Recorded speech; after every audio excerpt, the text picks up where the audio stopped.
Everyone, so dito na naman tayo mga kabady habang tapos na ng halihan, naghatid, naghintay.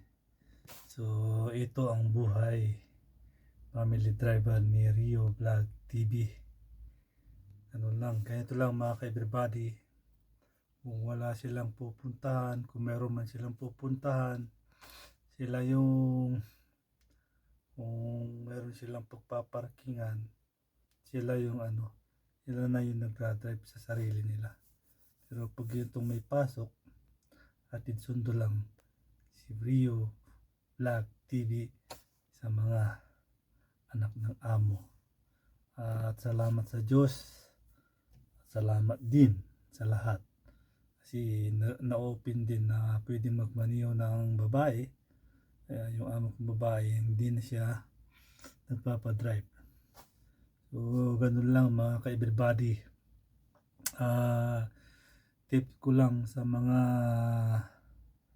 ibang driver dyan, na kapwa ko Pilipino.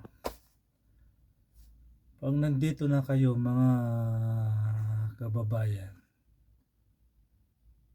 huwag kayong umasa lahat ng nasa isip nyo ay magkakatotoo.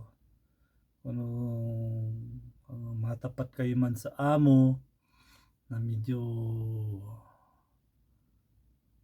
masama yung dating, yung aura sa inyo, kayo na lang mag-adjust. Huwag kayong magkampante na amo mabait, amo mapagbigay, amo maunawa. Ano lang yun mga kabady, parts of life yun mga kabady. Kasi nga kailangan na rin nila makisama. Pero yung iba talagang prangka, ganun talaga ang kanilang ugali.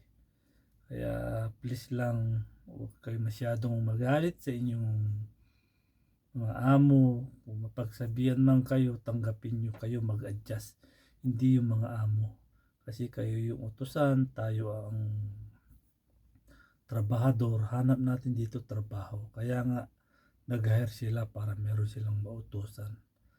Kasi lahat ng hindi nila kayang abutin, hindi nila kayang gawin, o kaya pag tinamad sila, eh andito tayo, andyan tayo. Kaya sir, madam, sa lahat ng mga kababayan ko, huwag kayong magdabog, magalit, mainis. Kailangan nyong mag-adjust, pakisamahan nyo ang inyong amo, hindi yung kayo yung nagagalit. Yung baga, alis na ako rito, hindi magandang amo. Tips ko sa inyo, first time lang talaga ganun. Kaya please, tayo ang mag-adjust.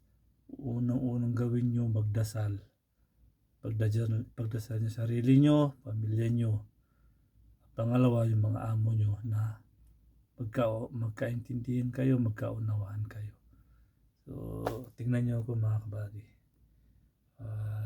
Long years. Una talaga, ganun talaga. Kasi lahat ng nakakasalamu ako, ganun lang.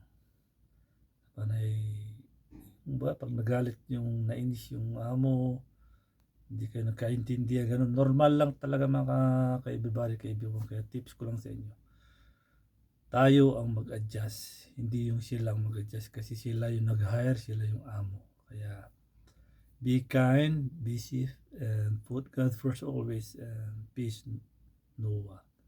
Ano lang mga everybody. So, Happy New Year and God bless you. Amen. Bye-bye.